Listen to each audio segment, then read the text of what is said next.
करते हैं happy classes 27/18/35 में। चैनल का नाम मैथ सांग भी हो गया है। कुछ दिन में आप लोगों को इस नाम से भी मिलने लगेगा।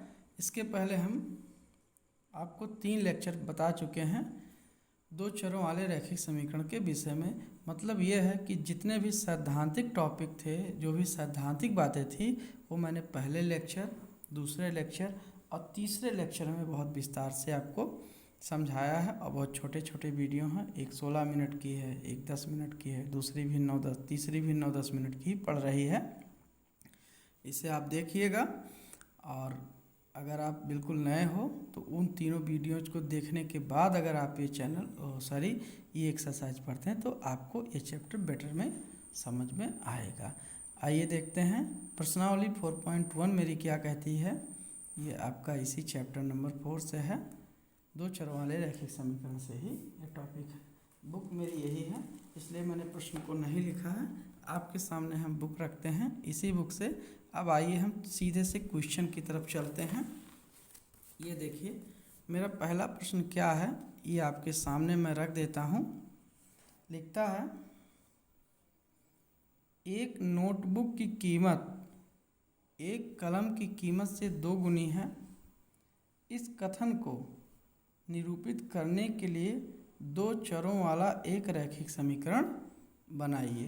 तो हमारा कथन क्या है, ये पूरी लाइन है। एक नोटबुक की कीमत एक कलम की कीमत से 2 गुनी है।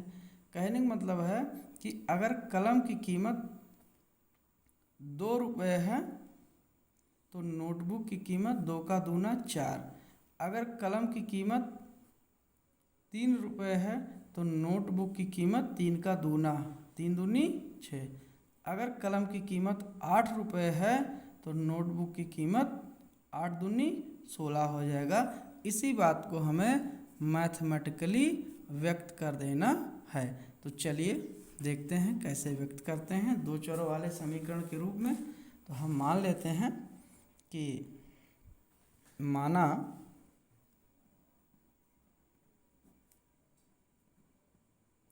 कलम का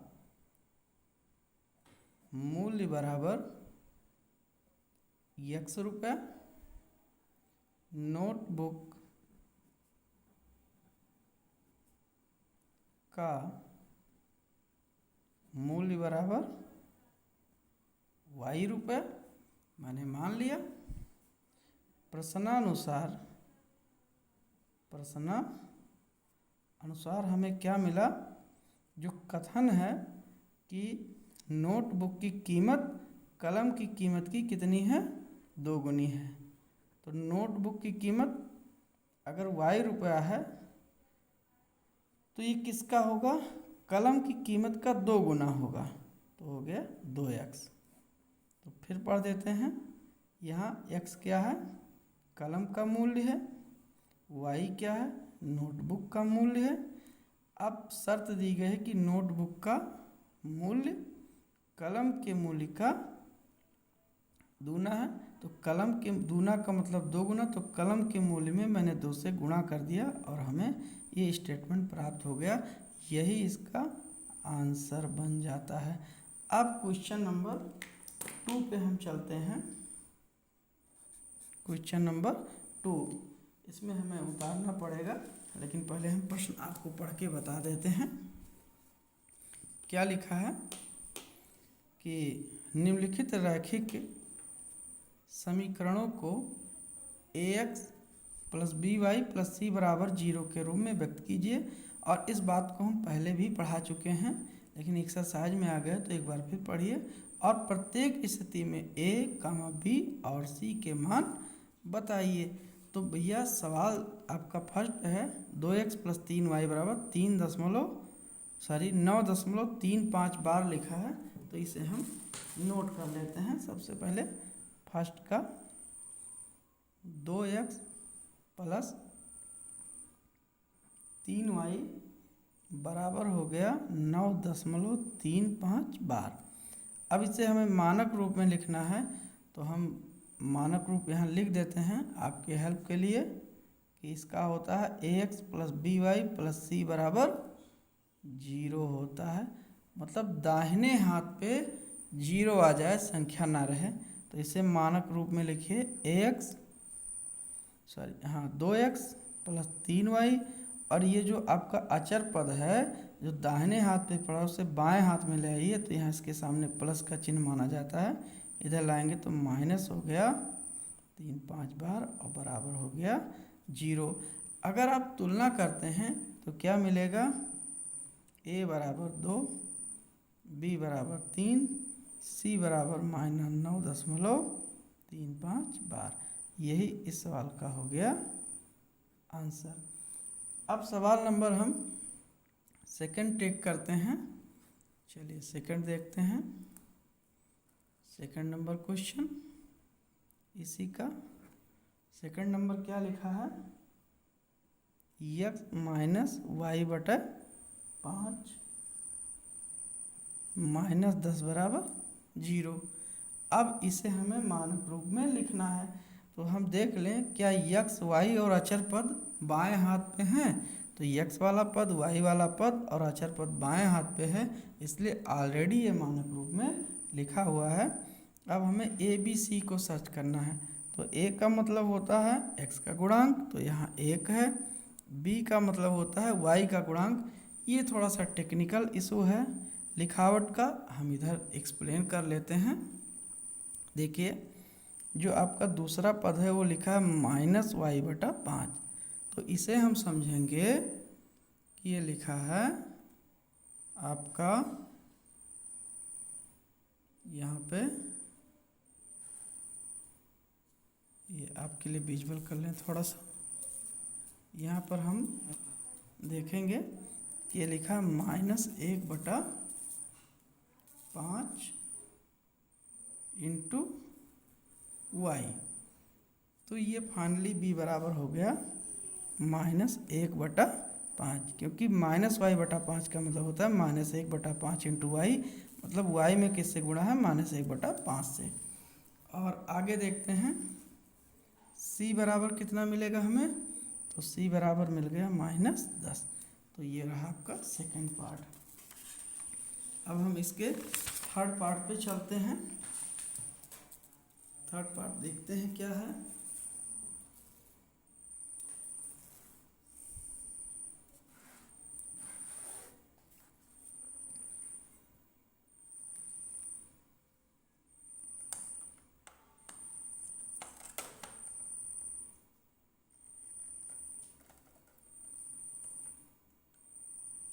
चलिए देखते हैं थर्ड पार्ट।